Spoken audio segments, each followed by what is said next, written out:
Max and the Amazing Toy Car Classroom. Max was a curious 6-year-old boy who loved playing with his toy cars. He had a collection of colorful cars in all shapes and sizes, and he would spend hours racing them across his bedroom floor. But Max wasn't just a fan of fast cars. He loved learning, too. One rainy afternoon, as Max watched the raindrops trickle down his window, he felt a spark of inspiration. "What if I use my toy cars to learn numbers and letters?" he thought. Grabbing his cars, some paper, and his box of markers, Max set to work. Max started by sorting his cars by color. He wrote numbers on small pieces of paper and taped them to the roofs of the cars. The red car became number 1, the blue car became number 2, and so on. He lined them up in a neat row and grinned. "Welcome to class, cars," he said, pretending to be their teacher. Next, Max drew a big racetrack on a piece of cardboard. Along the track, he added letters of the alphabet, one for each checkpoint. He also drew stop signs where the cars would need to pause and answer a question before moving forward. Max wanted his classroom to be more than just a racetrack. He used pillows, books, and toy blocks to create tunnels, bridges, and parking lots for his cars. By the time he was finished, his entire bedroom looked like a miniature town designed just for learning.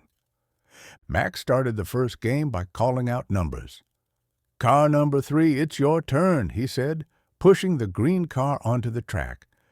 At each stop, Max asked the car a math question. "What's 2 plus 1?" he asked, tapping his chin.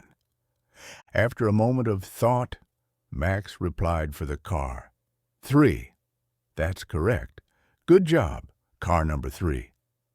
He moved the car to the next checkpoint, clapping for its imaginary effort. Max continued the game with the other cars, practicing addition and subtraction as each one took its turn. For the grand finale, Max created a pit stop where the cars had to solve a series of rapid-fire math questions to refuel. He laughed as he pretended to fill their tanks with imaginary gas, cheering each car as it zoomed to the finish line. Once all the cars completed the number track, Max switched gears.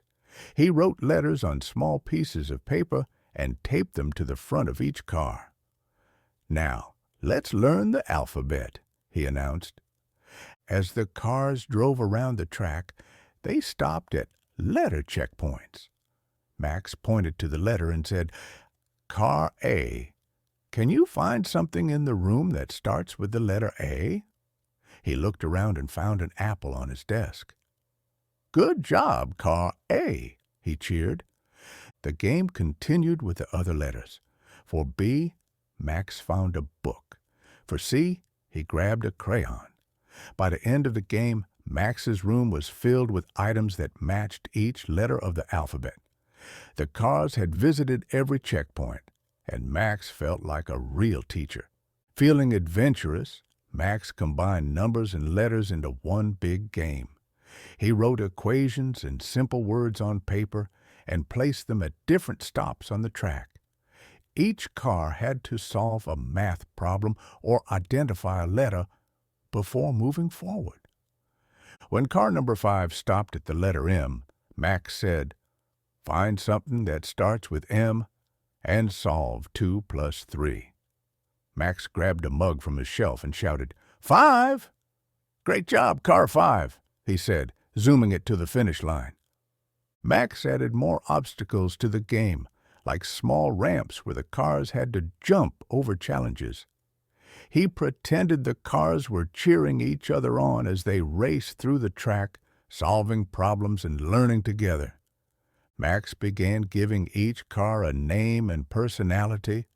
The red car, Speedy, loved math and always answered quickly. The yellow car, Sunny, preferred letters and loved finding words in the room. The blue car, Bluey, was a little shy, but always tried its best. Good job, Speedy, Max said as the red car zoomed to the finish line. Sonny, it's your turn next. As Max played, he realized how much fun he was having while learning. He wasn't just teaching his cars, he was practicing his own skills too. By making up stories for his cars, he was improving his creativity and memory. By the end of the day, Max's room looked like a classroom, with toy cars parked neatly next to math equations and alphabet letters. Max felt proud. Learning can be so much fun when you use your imagination, he thought. When his mom came to check on him, she was amazed. Max, this is incredible. You turned your toys into a classroom, she said. Max beamed. Yeah, and the cars are great students, he said with a laugh. I think I'll teach them shapes tomorrow. Max learned that he didn't need fancy tools or gadgets to practice numbers and letters. All it took was a little creativity and his favorite toys. From that day on, his toy cars weren't just for racing. They became his learning buddies, helping him explore the world of numbers, letters, and more, one track at a time. And Max realized something even more important. Learning could be as exciting as any race when you make it your own adventure. The end.